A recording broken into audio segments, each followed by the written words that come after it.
नमस्कार, आप देख रहे हैं प्रदेश का सबसे भरोसेमंद news channel India news Uttar Pradesh Uttarakhand और मैं हूं आपके साथ आयुष चित्रांश। लगातार विवादित बयान का सिलसिला जारी है। अयोध्या पर लिखी सलमान खुर्शीद की किताब पर अभी विवाद थमा भी नहीं है, लेकिन खुर्शीद ने इस किताब में हिंदुत्व की तुलना आतंकी संगठन आईएसआईएस और बोको हराम से की है। दरअसल खुर्शीद ने अपनी किताब में लिखा है कि हिंदुत्व साधु संतों के सनातन और प्राचीन हिंदू धर्म को किनारे लगा रहा है, जो कि हर तरीके से आईएसआईएस और बोको हराम के जैसे जिहादी इस्लामी संगठनों के जैसा है। लेकिन अब कांग्रेस के राष्ट्रीय प्रवक्ता राशिद अल्वी का बयान भी बवाल मचा रहा है। अल्वी ने संभल में कल की महोत्सव में कहा कि जय श्री राम का नारा लगाने वाले सभी मुनि नहीं हो सकते। उन्होंने कहा कि इन दिनों जय श्री राम बोलने वाले कुछ लोग संत नहीं हैं बल्कि राक्षस हैं। इस बयान से पहले राशिद अल्वी ने रामायण के उस प्रसंग का जिक्र किया जब हनुमान जी संजीवनी बूटी लेने के लिए जा रहे थे और संत के भेष में उनको एक राक्षस ने रोकने का माया जाल रचा था। अल्वी के इस बयान पर बीजेपी ने सख्त आपत्ति जताई, उन पर हिंदू विरोधी बयानबाजी करने का आरोप लगाया।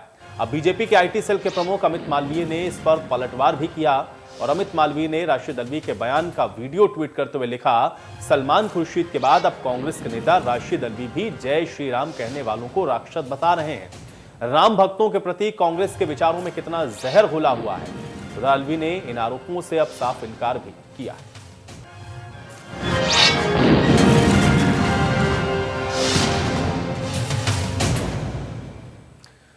तो आज की बड़ी बहस की शुरुआत करने से पहले आइए आपको सुनवाते हैं कि अपने बयान में राशिद अल्वी की तरफ से क्या कुछ कहा गया है। बकरी और शेर एक धाम पे पानी पीते थे, उस राज्य के अंदर नफरत कैसे हो सकती है। लेकिन आजकल कुछ लोग देश के लोगों को जय श्री राम का नारा लगा के गुमराह भी करते हैं। ऐसे लोगों से हमें होशियार रहना चाहिए। मैं अपनी बात लंबी नहीं करना चाहता,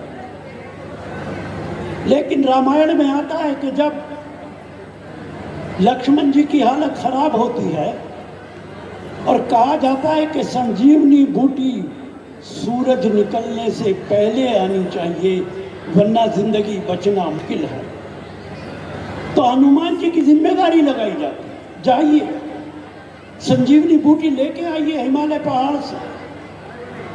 उधर रावण एक राक्षस को संत बना के भेज देता, उसे तो वक्त खराब करना था कि सवेरे से पहले संजीवनी बूटी आनी नहीं चाहिए। हनुमान जी ऊपर जा रहे, वो राक्षस नीचे बैठ के जय श्री राम का नारा लगा रहा है। आजकल तो बहुत लोग लगाते, हनुमान जी ऊपर से नीचे उतर आते, वो तो भक्त हैं, वो आके बैठ जाते हैं पांव के अंदर। तो ये राक्षस कहता है इसे तो वक्त खराब करना था, पहले जाओ मानसरोवर के अंदर स्नान करो, बगैर नहाए जय श्री राम नहीं बोला जाता। यह अलहदा बात है आचार्य जी, आज जो जय श्री राम बोलते वो बगैर स्नान के बोलते हैं। तो कल सलमान खुर्शीद की जो किताब है उसमें जो बात कही गई उसके लेकर के विवाद और अब राशिद अल्वी के इस बयान को लेकर के दोनों ही बातों को उठाते हुए अब भारतीय जनता पार्टी इस पर आपत्ति जता रही है कि सीधे तौर पर हिंदुत्व का अपमान है या हिंदुओं की भावनाओं के साथ खिलवाड़ है। अब उसके कंटेक्स्ट कुछ भी दिए जा रहे हों, लेकिन हाँ, ये जो बयानबाजी की जा रही है, अब चूंकि उत्तर प्रदेश के अंदर राजनीतिक तौर पर भी आप देखेंगे तो चुनाव होना है और इस वजह से भी इसका सियासी फायदा उठाने की भी कोशिश की जा रही है। ये आरोप भी बार बार लगते रहे भारतीय जनता पार्टी के ऊपर। लेकिन हाँ, जो बात धर्म को लेकर के कही गई, अब उसमें उसकी व्याख्या जिस तरह से कांग्रेस पार्टी कर रही है उसका इंपैक्ट क्या होता है ये देखना बहुत महत्वपूर्ण होगा। लेकिन राशिद अल्वी भी इस बात को कहते हुए नजर आए कि इस समय जो लोग जय श्री राम का नारा लगा रहे हैं वो दरअसल वो कालनेमी राक्षस की तरह हैं, यानी कि वो उसी तरह से हैं जो कि आडंबर कर रहे हैं और इसलिए उन्होंने इसकी तुलना राक्षस के साथ की। और कल आपने देखा जब किताब का विमोचन हुआ सलमान खुर्शीद की, तो उसमें उन्होंने हिंदुत्व को आईएसआईएस और इसके अलावा बोको हराम जैसे संगठन के साथ उन्होंने हिंदुत्व की भी तुलना की थी। ये दोनों ही जो बातें हैं वो वाकई में अपने आप में जो सवाल हैं उनको खड़ा करती हैं और इस वजह से भी अब इसको लेकर के सवाल उठने शुरू हो गए हैं और भारतीय जनता पार्टी इसको लेकर के अपना ऐतराज लगातार जता रही है। और अब देखना यह है कि इसका असर है वो आने वाले समय में क्या कुछ होता है। आज इसी पर चर्चा करते हैं। दो मेहमान मेरे साथ जुड़े हुए हैं। पहले उनका परिचय आपके साथ करवा देते हैं, फिर चर्चा में आगे बढ़ते हैं। शिशिर चतुर्वेदी जी हमारे साथ जुड़े हुए हैं, प्रवक्ता हैं हिंदू महासभा के। शिशिर चतुर्वेदी जी, बहुत स्वागत है आपका इस चर्चा में। नवलकांत सिन्हा जी हमारे साथ जुड़े हुए हैं, वरिष्ठ पत्रकार हैं। नवलकांत सिन्हा जी, आपका भी इस चर्चा में स्वागत है। शिशिर जी, सबसे पहले आपसे ही शुरुआत करना चाहेंगे। दोनों ही बयान आपने सुन लिए होंगे। एक तो कल बयान ना कहूं मैं तो ये कहूंगा कि वो जो किताब जिसके अंदर उन्होंने, सलमान खुर्शीद ने बोको हरम और ISIS जैसे संगठनों से हिंदुत्व की तुलना की, और अब राशिद अल्वी जो बयान दे रहे हैं जिसमें वो ये कह रहे हैं कि जो जय श्री राम का नारा लगाते हैं दरअसल वो कालनेमी राक्षस की तरह है। कैसे ही देखते हैं इन दोनों ही प्रकरण को आप, और इसको आप किस तरह से देखेंगे, और इसके बाद जो प्रतिक्रिया हो रही है उसके क्या मायने समझे जाए? शिशिर जी। देखिए, विगत कुछ वर्षों पहले देश में मोदी जी की सरकार आई, उससे देश के कुछ लोग बहुत परेशान थे।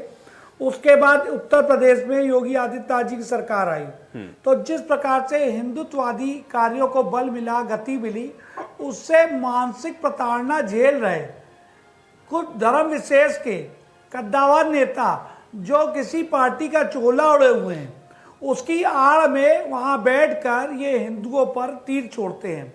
आप इसको अब शुरू से समझिए कुछ बयानों से। सबसे पहले मनमोहन सिंह जी जब प्रधानमंत्री थे, उन्होंने कहा देश के संसाधनों पे पहला हक मुसलमानों का है। उससे पूर्व में जाइए, जब देश आजाद हुआ तो इस देश का जब बंटवारा हुआ तो मुसलमानों को उनके हक की जमीन दे दी गई। उसके बाद बांग्लादेश भी बन गया, और यहाँ हिंदुओं को क्या मिला?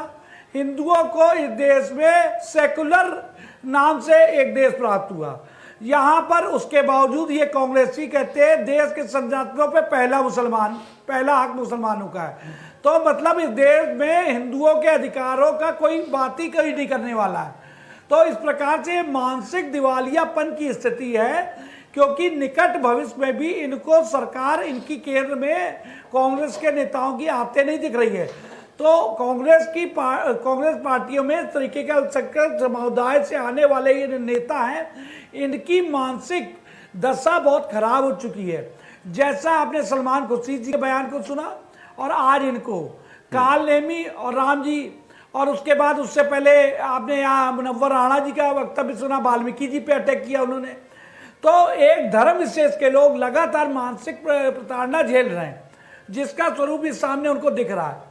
आप बताइए, राम को मानने वाले किन्नर भी थे, पशु भी थे, पक्षी भी थे, नारी भी थी, राक्षस भी थे, सब राम जी को मानते थे। इसके विपरीत आज मोहम्मद साहब के चरित्र, जिसको मोहम्मद साहब को ये मानते हैं, उनके चरित्र पे पूरी किताब लिखी वसीम रिजवी जी ने, उससे पहले लेखिका तस्लीमा नसरीन जी ने लिखी। तो उस किताब पे क्यों नहीं चर्चा करते हैं? मोहम्मद साहब के चरित्र पे क्यों नहीं बात करते हैं? मोहम्मद साहब पे कमलेश तिवारी जी बयान देते हैं तो उनकी गर्दन काटते हैं।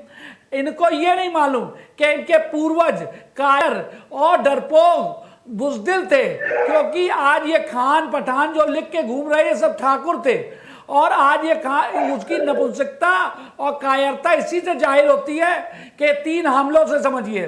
पहला हमला कमलेश तिवारी पे, दूसरा हमला स्वामी नरसिंहानंद पे, तीसरा हमला खैराबाद में मैन बजरंग मुनि पे।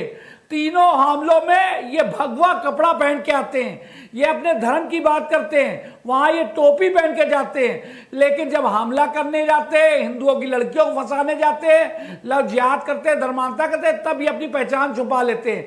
तो इनके पूर्वज कायर थे, बुजदिल थे, वो आज भी इनकी कायरता जारी है। ये इसी से आप समझ सकते हैं। और मलिक कफूर और अलाउद्दीन का एक रिश्ता था, जो उससे इनको समझा जा सकता है। और मोदी, इनका राशिद अल्वी जी का एक पहले बयान आया था, इन्होंने कहा था मोदी जी और इमरान जी की मां एक ही है। इससे पहले इन्होंने 14 जनवरी 2019 को एक बयान दिया कि योगी जी अजगर है।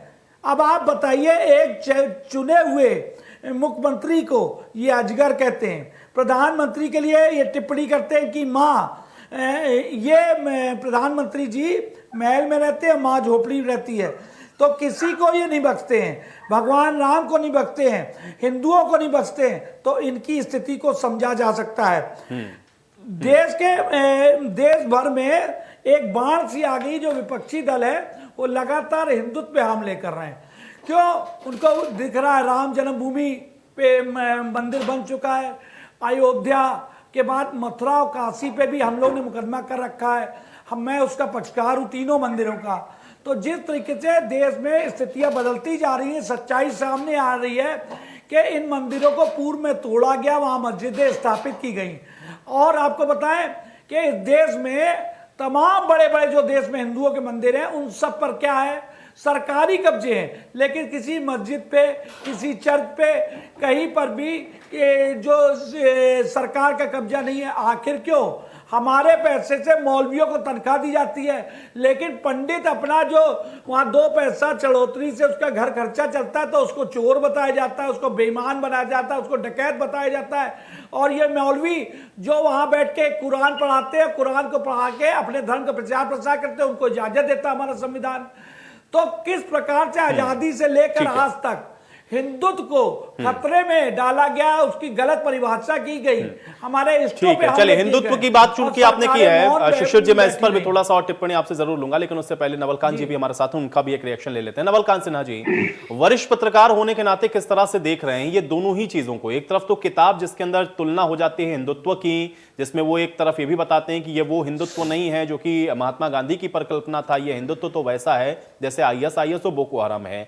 फिर राशिद अल्वी आते हैं, वो एक स्टेटमेंट देते हैं, कहते हैं जो जय श्री राम का नारा लगा रहे हैं इस समय, वो दरअसल वो कालनेमी राक्षस की तरह हैं। किस तरह से देखते हैं इन दोनों ही घटनाक्रम को? आपका रिएक्शन चाहूंगा। देखिए, आपको साफ अंदाजा लग जाएगा कि जिस समय ये बयान आ रहे हैं, उत्तर प्रदेश और अन्य राज्यों में चुनाव सर पर है और चुनाव की तरफ देश बढ़ रहा है। 5 राज्यों के चुनाव है, जिसमें से खासतौर से उत्तर प्रदेश का चुनाव है। देखिए, लड़ाई 2 स्तर पे। एक तो लड़ाई है बीजेपी से, यानी जो बीजेपी जिन वोटरों से वोट हासिल करके सत्ता में आई है, तो उन वोटरों को अपनी तरफ, यानी ये कह लीजिए कि जो हिंदू वोटर है उनको जातियों में बांटकर अपनी तरफ कैसे लाया जाए, एक विपक्ष का ये प्रयास चल रहा है। दूसरा एक विपक्ष की अपनी लड़ाई है, वो लड़ाई है मुस्लिम वोट बैंक को लेकर के, खासतौर से समाजवादी पार्टी और कांग्रेस के बीच में। आपने देखा होगा कि जिस तरह से अखिलेश यादव का जिन्ना पे बयान आता है, उसके बाद ही कुछ दिनों बाद ये जो 2 बयानों का, एक किताब का और एक बयान का जो जिक्र कर रहे हैं, वो आते हैं जिसपर हम लोग बैठ के चर्चा कर रहे हैं। और जो दोनों ही नेता हैं वो अल्पसंख्यक नेता हैं, तो जाहिर सी बात है कि जो अल्पसंख्यक वोटर हैं उनकी लड़ाई है सपा और कांग्रेस के बीच में, और दोनों ये साबित करना चाहती है कि वो अल्पसंख्यकों के ज्यादा करीब है, और ये इसी का परिणाम है। देखिए, अगर तुलना की बात है तो तुलना होती है, अगर किसी दल की तुलना हो रही तो दूसरे दल से होगी, किसी संगठन की तुलना होती है तो किसी संगठन से होगी। तो अगर आईएसआईएस की तुलना है तो वो तुलना हो सकती थी आरएसएस से हो सकती थी, या बजरंग दल से हो सकती थी, या विश्व हिंदू परिषद से हो सकती थी, या किसी भी अन्य संगठन से हो सकती थी। लेकिन हिंदुत्व से जोड़ करके उसको कहना, वो भी बोको हराम जैसे खतरनाक संगठन, आईएसआईएस जैसे खतरनाक संगठनों के बराबर तुलना करना, निश्चित रूप से ये हो सकता है कि एक वर्ग को, एक जो कट्टर मुस्लिम है उसको भले पसंद आए, लेकिन मुझको लगता है कि एक बड़ा वर्ग इससे नाराज होगा। हो सकता है कि कांग्रेस जो है अल्पसंख्यक वोट अपनी तरफ पक्ष में कर सके, लेकिन मुझको लगता है कि जो हिंदू, जो जिनको कहीं ना कहीं नाराजगी रही होगी कि जो सरकार काम कर रही है बेहतर नहीं कर रही है, वो अगर विकल्प के रूप में कांग्रेस को देख रहे होंगे तो उनके अंदर एक नाराजगी होगी, और ये वोट मुझको लगता है कि कांग्रेस की तरफ आगे बढ़े। चलिए, बीडी नकवी जी भी इस बीच हमारे साथ जुड़ चुके हैं, स्कॉलर हैं मुस्लिम। बीडी नकवी जी, आपका भी बहुत स्वागत है इस चर्चा में। बीडी नकवी जी, 2 स्टेटमेंट, एक तो जो किताब लिखी गई सलमान खुर्शीद की तरफ से, हिंदुत्व की तुलना आईएसआईएस और बोको हराम से वो करते हैं। दूसरा, राशिद अल्वी ये कह रहे हैं कि जो जय श्री राम का नारा लगा रहे हैं वो कालनेमी राक्षस की तरह है। कैसे देखते हैं दोनों ही स्टेटमेंट को आप? देखिए, ऐसा है कि हिंदुस्तान के अंदर तो आजकल जो माहौल है उसमें एक्सट्रीमिज्म की तरफ हम लोग बढ़ रहे हैं, फासिज्म कह लें या एक्सट्रीमिस्ट थॉट कह लें, और सबका अपना गेम प्लान है कि इलेक्शन को कैसे जीता जाए। उसके अंदर एक फिलोसॉफिकल बेसिस भी लोग तलाश करते हैं। लेकिन यह है कि मेरा ये मानना है कि इस तरह का जो दुनिया में एक राइटिस्ट मूवमेंट को ज्यादा पावर मिल गई है जगह जगह कंट्रीज में, जैसे हमारे यहाँ राइटिस्ट पार्टी पावर में है, ऐसी दुनिया में और जगह है। तो एक फेज चल रहा है, लेफ्टिज्म कमजोर हुआ है, कम्युनिज्म वर्ड कमजोर हुआ है, लेफ्टिस्ट थॉट्स कमजोर हुआ है, कारपोरेट वर्ल्ड का कब्जा हुआ है। दुनिया असल में लेफ्टिज्म और राइटिज्म जो जिसको कहते हैं, इस फिलॉसफी के बीच में कहीं ना कहीं हम फंसे हुए हैं कि एक तरफ हमें जो जिसको हम पूंजीवाद कहते हैं वो भी अच्छा लगता है, एक तरफ हमको बंटवारा भी अच्छा लगता है, लेकिन डेमोक्रेसी में बैलेंस चाहिए। बैलेंस कैसे हो, सबकी जरूरतें पूरी कैसे हो? तो ये तो अब पॉलिटिकल स्टेट में सलमान खुर्शीद साहब भी एक पॉलिटिशियन है और बालों ने किताब लिख दी, उन्होंने इस तरह से किया। जो हिंदुस्तान में मैं तो कहूंगा कि सलमान खुर्शीद साहब ने कोई बहुत बात गलत नहीं कही है, क्योंकि यहाँ जगह जगह कंट्री के अंदर मॉब लिंचिंग होना और एक तरह की का ये प्रोपोगेशन होना कि साहब एक ही रंग के फूल खिलेंगे, एक ही रंग होगा, तो वो बहुत गलत नहीं है। जो हालात है वो हैं, और जाहिर है एक्सट्रीमिज्म जब एक तरफ बढ़ता है तो दूसरी तरफ भी लोग बढ़ जाते हैं, एक्शन और रिएक्शन होता है। लेकिन कहीं ना कहीं ये माहौल कुछ दिन रहेगा। मैं समझता हूं कि मॉडरेशन आएगा और लोग अपनी राय बदलेंगे, क्योंकि इकोनॉमिक इश्यूज पर लड़ाई चली गई है। हम मुल्क में देख रहे हैं किसान आंदोलन है, उसमें कोई तफरीक नहीं है, भाई किसी कास्ट का हो, किसी मजहब का हो, किसान किसान है, वो अपनी लड़ाई लड़ रहा है। एक तरफ जो अम्बेडकराइट हैं उनकी भी एक लड़ाई है। ये लड़ाई जो है हिंदुस्तान में अमीरी और गरीबी के बीच की है, लेकिन उसको कोई कास्ट के माध्यम से लड़ना चाहता है, कोई मजहब के माध्यम से लड़ना चाहता है। ये एक अलग अलग अप्रोचेस है, मेरा ये मानना है। और बाल फ्रीडम है लोगों को बात कहने की, तो वो बात कड़वी बात भी कह देते हैं। कड़वी बात कुछ लोगों को अच्छी लगती है, कुछ को बुरी लगती है। मेरा तो ऐसा मानना है। शिशिर जी, एक्सट्रीमिज्म होगा तो दोनों तरफ से होगा, तो एक्शन का रिएक्शन होगा, और इसीलिए इस तरह की बातें कही जा रही हैं। देखिए, मानसिक जो गरीबी इनके अंदर दिख रही है सामने। मुस्लिम स्कॉलर साहब जो बैठे हैं, ये पूर्व में एक न्यायाधीश रहे हैं जी, और इनके फैसलों से इनको समझा जा सकता है। आतंकवादियों को पे इन्होंने फैसला दिया था, शायद याद होगा। आतंकियों को इन्होंने छोड़ा था, तो बड़ा विवाद भी हुआ, कचहरी में बहुत वार्तालाप चला। और ये सलमान खुर्शीद जिनकी तारीफ कर रहे हैं, सलमान खुर्शीद जी को भी समझिए, इनके ऊपर आरोप लगा था कि एक एनजीओ बना के अपाहिजों का पैसा खा गए। अपाहिज जो लंगड़े लूलों के लिए पैसा आया, उनका पैसा ये खा गए। इस लखनऊ में जब यहाँ पर जुलूस निकाल के अपाहिज लोग निकले, और इस तरीके के चरित्र के लोग जो दूर दूर तक इनको दिख रहा है कि जब से मोदी सरकार आई या यहाँ योगी सरकार आई, तो इस दौरान जिस तरीके से हिंदूवादी जो सताए गए थे मामले, वो उठने शुरू हो गए। मॉब लिंचिंग की ये बात करते हैं नकवी साहब। मॉब लिंचिंग पूरी दुनिया में, मॉब लिंचिंग जुम्मे की नमाज के बाद मॉब लिंचिंग कौन करते हैं? ये शिकार है, मुसलमान का शिकार मॉब लिंचिंग में। अरे आप देखिए, आज आप देखिए, अरे आप तो हार पहनाते हैं भाई, नकवी साहब को परेशानी होने लगी। आप अपनी बारी में बोलिएगा, आपका जो मौका है आप बोलिएगा, आप जवाब दीजिएगा। बोलिए जी। पूरी दुनिया में जहां जहां इस्लाम है वहां वहां कत्ले आम है। सिया सुन्नी को काट रहा है, सुन्नी सिया को काट रहा है, कहीं नहीं पाए तो दूसरे धर्म के जो लोग जीना हराम किए। इस देश में अल्पसंख्यक होने का फायदा केवल कोई ले रहा है तो मुसलमान ले रहे हैं। इसके अलावा पूरी देश में सिखों को, जैन को, बौद्ध को, ईसाई को परेशानी नहीं होती है। हर जगह परेशानी कहीं पर है तो ये केवल मुसलमानों को है। और इनकी स्थिति देश में समझिए, इनके पूर्वज राम थे, इनके पूर्वज जो राम थे, अब इनके जो पिताजी थे, इनके बाबा थे, बुज़दिल। मैं जिम्मेदारी था, बुज़दिल थे, औरंगजेब के सताए हुए, सताने के कारण आज ये जो है ये मुसलमान बन गए। और उसके बाद ये पाकिस्तान जाते हैं मुस्लिम कंट्रियों, तो इनको मुजाहिर कहा जाता है, तो ये मुजाहिर कहलाए जाते हैं वहां पर जाकर के। और इनको समझना है तो आप, वसीम रिजवी जी ने किताब लिखी है, उसमें आप इनको समझिए। इनके जो जिनको ये मानते हैं मोहम्मद साहब, उनके बारे में एक वीडियो वायरल हुआ, उसमें वसीम रिजवी जी एक दूसरे सुन्नी विद्वान से वार्ता कर रहे हैं। उसमें मोहम्मद साहब के बारे में वो ऐसी ऐसी बात कर रहे हैं, वो वीडियो पूरा वायरल हो चुका है कि देखिए कैसी कैसी बात कर रहे हैं। तस्लीमा नसरीन जी ने लिखा, एक्टर इमरान जी ने लिखा, तमाम मुस्लिम जो स्कॉलर्स है, ओरिजिनल स्कॉलर्स, ऐसे स्कॉलर नहीं, जो ओरिजिनल स्कॉलर है, वो अब खुल के कह रहे 22 आयतें हैं जो पूरी दुनिया में फसाद की जड़ है। तो उसके पाप का असर ये जो अपना धर्म बदल के हिंदू से मुस्लिम बने, ये ज्यादा परेशान है। दूसरे देशों में मुसलमान नहीं गिने जाते, या ये हिंदू नहीं गिने जाते, मुसलमान नहीं गिने जाते, तो ये भटके हुए लोग हैं।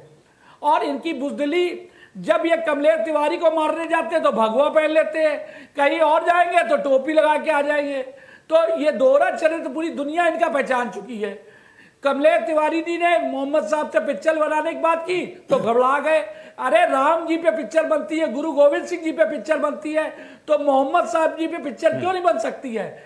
उन्होंने कौन सा ऐसा काम किया जिससे आप घबराते हैं? ठीक है, ठीक है, बनने दीजिए पिक्चर। चलिए बीडी नकवी जी से पहले मैं इसका जवाब लेता हूं। ठीक है शिशिर जी मैं आऊंगा, पहले बीडी नकवी जी इसका जवाब दे देते हैं। बीडी नकवी जी देखिए, ऐसा है, जो बहुत ही बातें कही, एक बात तो ये समझ लीजिए कि हिंदुस्तान का तारीख ये गवाह है कि हजारों साल तक यहाँ दलितों पे, शूद्रों पे जुल्म हुआ। एक ऐसी सोसाइटी थी, लेकिन हम खुशकिस्मत है कि ऐसे हिंदुस्तान में हमने आंख खोली, उसमें पैदा हुए जहां हमारे संविधान ने दलित को, पंडित को, ठाकुर को, मुसलमान को, सबको बराबर कर दिया। परेशानी की बात यही है कि बराबरी कैसे हो समाज में, बराबरी कैसे हो? नकवी साहब अपने पाप नहीं छुपा सकते हैं। ये बराबरी कम से कम आज की बात ना करें। क्या मुसलमानों में जातियां नहीं होती है? हमने कहा था पंडित की बिटिया, मुसलमानों में जातियां नहीं होती है, बताइए। और दलित की खटिया, मेरी बात सुन तो लीजिए, वहां पठान, वहां शेख, वहां पर हलवाई, क्या बिरादरी नहीं होती है? क्या आपके नहीं होता है? अरे बात शिशिर जी देखिए, आप सुनिए, बीडी नकवी जी ने आपकी बात को सुना, आप नहीं उनकी बात को सुन ले, फिर आप जवाब दीजिएगा, आराम से जवाब दीजिएगा। शिशिर जी एक एक करके, शिशिर जी एक एक करके, शिशिर जी एक एक करके, शिशिर जी एक एक करके। मैं आपको बता रहा हूँ, मैंने क्या सोचता हूँ, मैं क्या कहना चाहता हूँ। हिंदुस्तान में हिंदुइज्म मजहब की खूबी है, सुनिए तो, अरे सुन तो लीजिए, हिंदुइज्म की खूबी है कि टॉलरेंस है।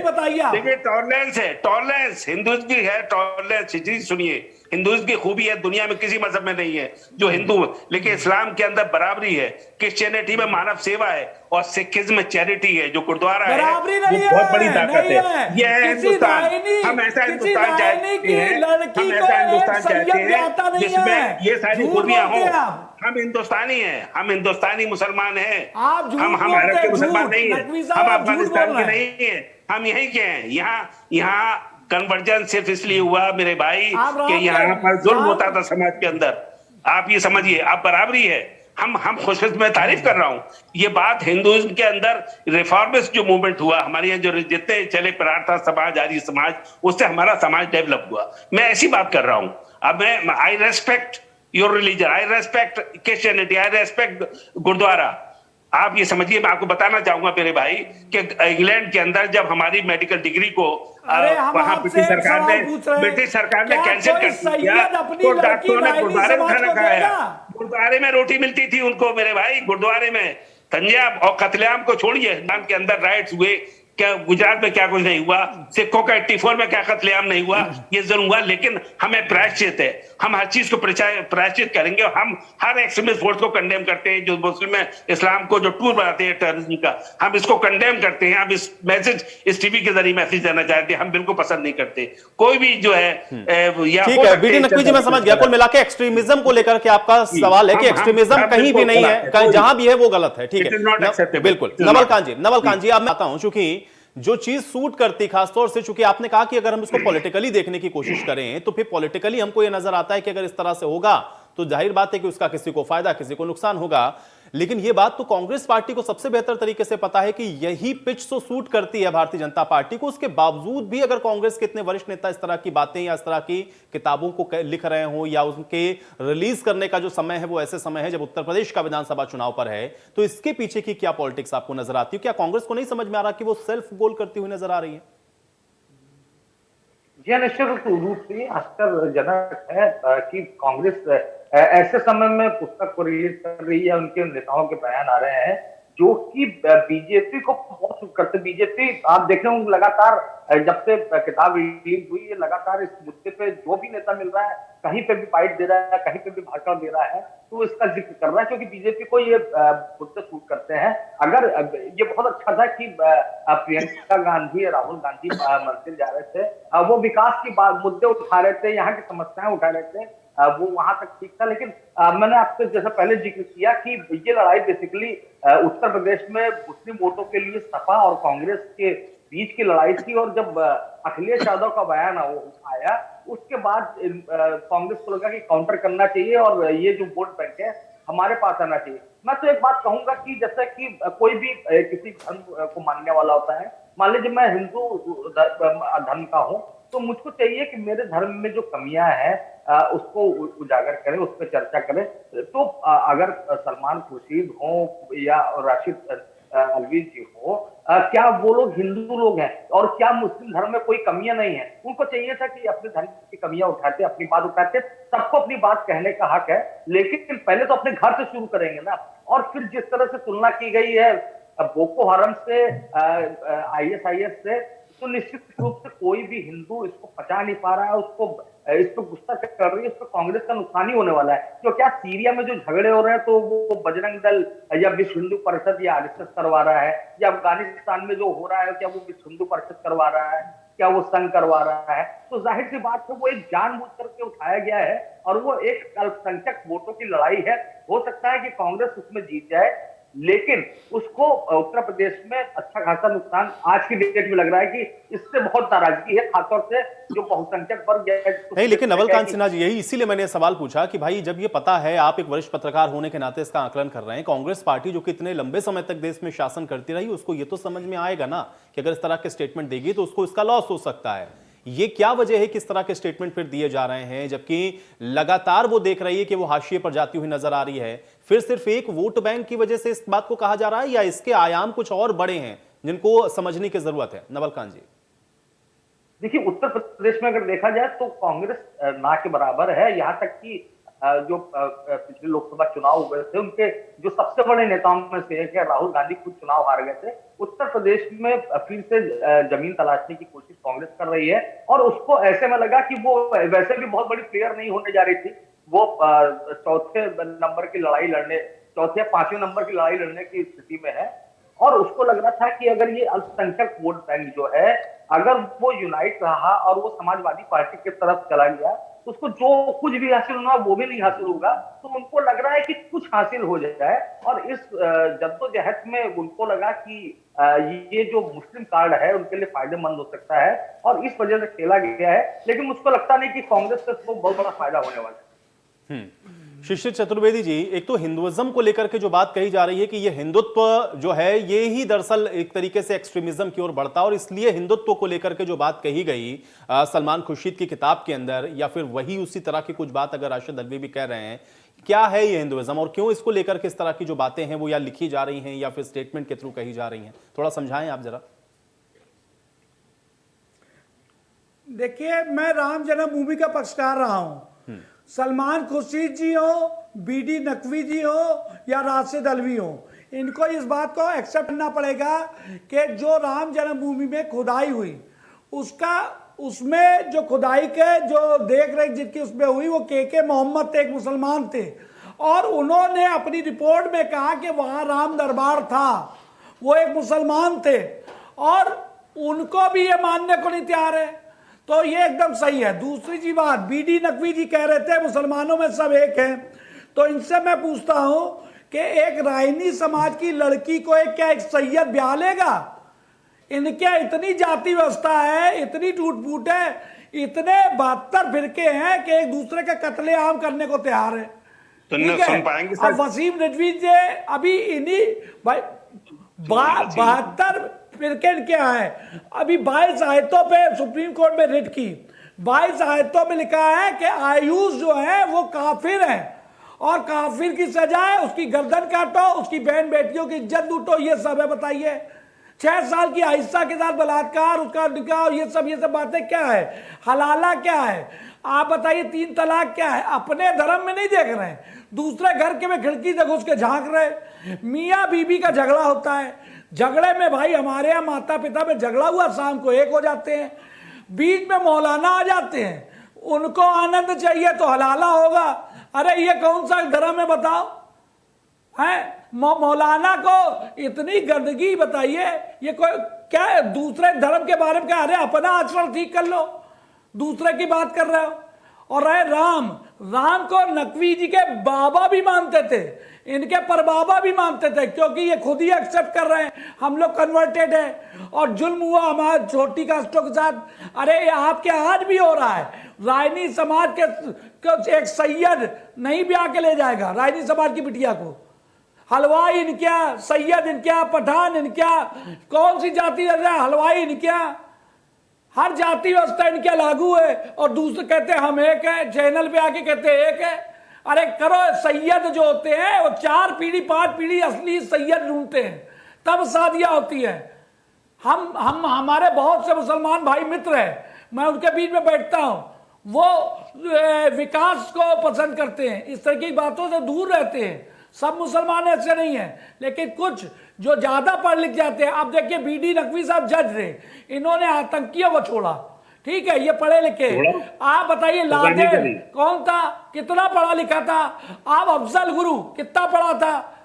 इनकी मानसिकता अभी आप देखिए, अभी कल की घटना परसों की, एक डॉक्टर कफील आप वो बच्चों को मार देता है, बच्चों को मार देता है। ये पढ़े लिखे मुसलमान गरीब मुसलमानों को बरगलाते हैं, ये पढ़े लिखे मुसलमान गरीब मुसलमानों को, इनका बच्चा अमेरिका में पढ़ता है, इनका बच्चा अमेरिका में पढ़ता है और कहते हैं अमेरिका का विरोध करो। आपने साथ बिठालता है उस कातिल को। बच्चा अभी नहीं इनका अमेरिका बच्चा बनता है और अमेरिका का विरोध करेंगे। आपका होम ये मिनिस्टर है इनका भाई, चरित्र है, आपके मंत्री इनका हैं, ये आपके चरित्र एमपी है। ये कहेंगे इजराइल का विरोध करो, फ्रांस का विरोध करो, और वही मिस्री में इनके बच्चे पढ़ते हैं। अरे भाई दलित तो पिछड़ा ये देख गरीब रहा है मुसलमानों के साथ इस तरीके के जुल्म करते हैं। अभी अलीगढ़ पिछड़ा बराबरी क्लेम कर रहा है, पावर हासिल कर रहा है, वहां का क्या घटना निकली थी?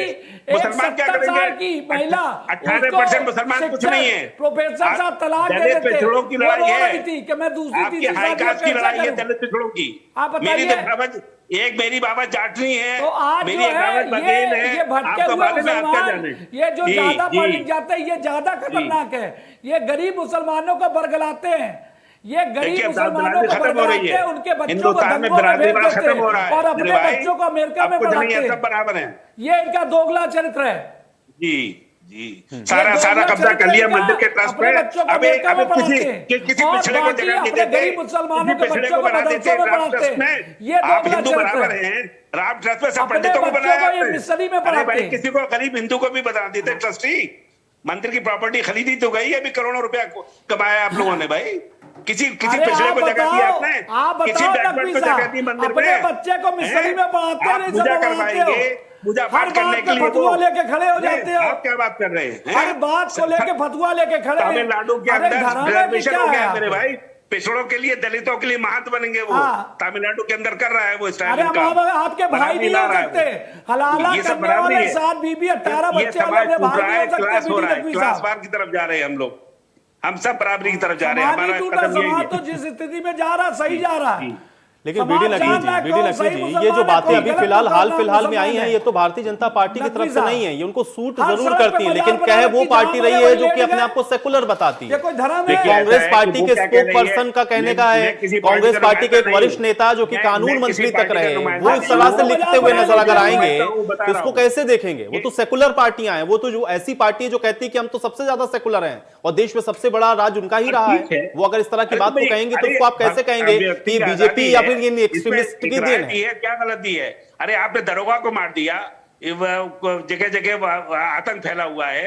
ये क्या हुआ? ये क्या हो रहा है यहाँ? जो मंत्री के लड़के ने गाड़ी चढ़ा दी किसानों पे, इसको क्या कहेंगे? इसको आतंकवाद नहीं कहेंगे, इसको आतंकवाद नहीं कहेंगे आप। क्यों? क्योंकि बीजेपी तो पूरे धर्म को उसमें ला देंगे कि पूरा हिंदुइज्म इसी तरीके का है, कालने में राक्षस है। अगर मैं जय श्री राम बोलूंगा तो मैं कालने में राक्षस हूं। बीडी नकवी जी, अगर मैं जय श्री राम बोल रहा हूं तो मैं कालने में राक्षस हूं। बना रखा है दुनिया को। देखिए ऐसा है कि मैं इस बात को कंडेम करता हूं अगर कोई ऐसी बात कहता है, लेकिन बंगाल के इलेक्शन में पूरा फैलाया, माहौल खराब किया, वहां हार के लौटे। एक सबक मिला है, बंगाल के लोगों ने सबक दिया है कि ये ज्यादा दिन नहीं चलने वाला है हिंदुस्तान के अंदर। जय श्री राम के नारे मतलब क्या है इलेक्शन के अंदर? क्या मतलब है भाई? अरे क्या वहाँ मतलब है 3 से 80 में पहुंच गई भाजपा, वहाँ भी आप जान लीजिए बदलाव नहीं हुआ करते है, रहिए बढ़ गए हैं वहाँ। देखिए पावर जा रही है। शीशे गए साहब, हैं, गरीबों ऐसी के सोच बाद के लोग हिंदुस्तान वहाँ। में राजनीतिक सत्ता रहेगी गरीब पर, और पैसे वाला पैसे अडानी अंबानी सब पता इसी कर कुछ लिया। निष्पत्ति ना रही आपकी है, कोई हैसियत है, इसी कुछ ना मेरी निष्पत्ति कोई रही हैसियत है, है। सिस्टम पे कंट्रोल कर लिया।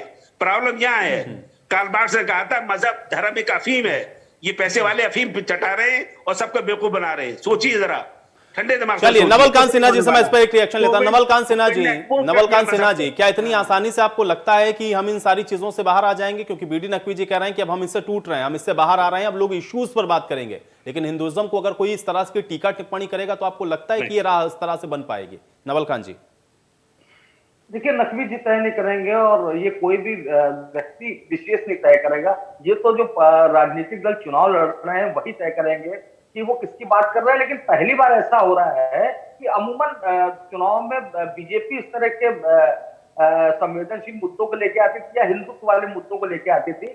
पहली बार ऐसा हो रहा है कि इसको पहले सपा ने उठाया और उस पर फिर कांग्रेस ने कब्जा किया, और ये चुनाव अब ना विकास की बात कांग्रेस करेगी ना सपा करेगी, और सब लोग अब हिंदू मुस्लिम की बात करेंगे। और चुनाव मुझको लगता है इसी तरफ बढ़ रहा है। और मुझको लगता है कि ये जिस तरह के चुनाव की पहले बात चल रही थी, या सपा के समय में क्या विकास हुआ, या बीजेपी ने कोई विकास कराया कि नहीं कराया, इस पे बात हो रही थी। और ये जो किताब आई है निश्चित रूप से ये आपत्तिजनक इस लिहाज से भी है कि अगर बोको हराम से तुलना करनी थी तो आप बीजेपी की कर लेते। आपको कोई राजनीतिक दल लगता है कि वो बहुत ही कट्टर है, बहुत ही हत्यारा है, लाखों लोग को मार देता है, तो आप बीजेपी की तुलना करते हैं। आपने हिंदुओं की तुलना की है और उनकी भावनाओं को नहीं समझा, और उनकी भावना को नहीं समझा तो हो सकता है कि एक वोट आपको मिल जाए या कुछ सीटों में आपको फायदा हो जाए। लेकिन ओवरऑल इलेक्शन को जो है पूरा ये बदलने की कोशिश एक तरह से की गई, और पहली बार ये विपक्ष की तरफ से। नहीं, लेकिन नवल कांत जी, चूंकि हम लोग जब प्रियंका गांधी को देखते हैं या फिर उनके उस संकल्प पत्र को देखते हैं जिसमें वो 7 प्रतिज्ञाएं करती हैं, तो उसमें वो इन सारी चीजों को डिनाई करती हुई नजर आती हैं। वो तो ये कहते हैं कि हम तो इस विषय पर बात ही नहीं करेंगे, हम बात करेंगे कि जो इश्यूज हैं उनके ऊपर। लेकिन फिर अचानक से किताब का विमोचन होता है जिसके अंदर इस तरह की बातों का जिक्र होता है, उस पर डिस्कशन शुरू हो जाते हैं। ये जो टाइमिंग है, इसको आप किस तरह से देखते हैं? और अगर इसको मैं चुनाव के साथ जोड़ूं, या जैसा कि आप बता रहे हैं कि इसका राजनीतिक लाभ लेने की कोशिश है, तो ये तो कांग्रेस पार्टी भी आकलन कर रही है कि जिन चीजों को वो एड्रेस करने की कोशिश कर रही थी, उनके बीच में अगर वो इस तरह की बात करेगी तो उसका फायदा कम नुकसान ज्यादा हो सकता है। देखिए, जो कांग्रेस समय जिस प्रयोग कर रही है वो इंदिरा जी के जमाने में चलता था। जमाना बदल गया। पहले यही होता था कि जो अल्पसंख्यक नेता होते थे वो अल्पसंख्यकों के मुद्दे उठाते थे, जो दलित नेता होते थे वो दलितों के मुद्दे उठाते थे, और सब अलग अलग स्तर पे मुद्दे उठाते थे। वही चर्चा होती थी, वही खत्म हो जाती थी। हमारे पास जो खबरों का सोर्स था वो या तो अखबार हुआ करते थे या जो रात में एक सरकारी बुलेटिन आता था वो हुआ करता था। लेकिन आज के दौर में व्हाट्सएप के, फेसबुक के, ट्विटर के दौर में यहाँ पे कोई भी जानकारी एक क्षण के लिए निकलती है तो वो कुछ सेकंड्स में वायरल हो जाती है। तो अगर आप कोई बात किसी पक्ष को खुश करने के लिए कोशिश कर रहे हैं तो आपको इसका आकलन करना पड़ेगा कि जो अन्य पक्ष हैं क्या उनमें नाराजगी होती है कि नहीं होती है। और मुझको लगता है कि कांग्रेस ने एक बहुत बड़ा ब्लंडर किया है इस तरह की किताब ऐसे समय में जारी।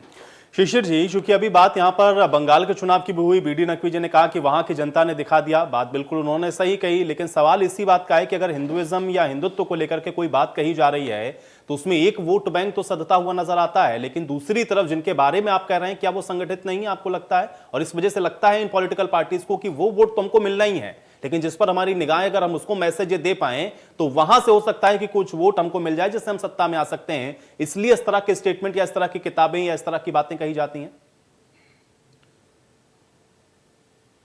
देखिए, जैसा चश्मा वैसी दिखावट, नंबर अलग अलग होते हैं। बीडी नकवी जी का चश्मे का जो नंबर है वो थोड़ा गड़बड़ है। जो बंगाल में चुनाव हुआ वहां भाजपा 3 सीटों पे थी और 80 से ज्यादा सीटों पे आ गई। अब आप बताइए वो घटे के बढ़े? अब ऐसा तो होता नहीं 3 से 200 पे एकदम से आदमी पहुंच जाएगा, धीरे धीरे लोग बढ़ते हैं। आप छोड़ के जा रहे हैं। समझने का फेर है। अब नकवी जी को वही चश्मा दिख रहा है कि जो विपक्ष की सरकारें आएंगी तो इनको किसी आयोग में भेजेंगी, वो आता हुआ दिख नहीं रहा है। तो समस्या इनके चश्मे के नंबर में है। तो अब चश्मा इनको हिसाब से बनाना पड़ेगा, सबका साथ सबका विकास। देखिए, जब से योगी मोदी जी आए हैं तब से इनके जो विपक्ष के नेता हैं, कोई यहाँ पर माला पहने घूम रहा है, कोई मंदिर जा रहा है, कोई टीका लगा रहा है, कोई कलावा पहन रहा है, सब काम हो रहा है। पहले टोपी लगाए वो क्या ना अखिलेश यादव जी जाते थे, उनकी फोटो चमकती थी, प्रियंका जी, और इनको आप देखिए सब जनेऊधारी ब्राह्मण बने जा रहे हैं। आप देखिए क्या स्थिति है, देश बदल रहा है लेकिन गलत फहमियां। चलिए शिशिर जी, आपकी इसी बात के साथ मैं समाप्त करूंगा, मेरे पास समय नहीं है। बहुत शुक्रिया, आप लोगों ने समय निकाला, इस चर्चा का हिस्सा बने। हालांकि देश बदल रहा है और इस बदलते हुए देश को यह भी समझना है कि ये जो स्टेटमेंट दिए जा रहे हैं इनके मायने क्या हैं और उसको आखिर वो किस तरह से एनालिसिस करता है, ये आप पर और हम पर निर्भर करता है। आज बड़ी बहस में मेरे साथ फिलहाल इतना ही।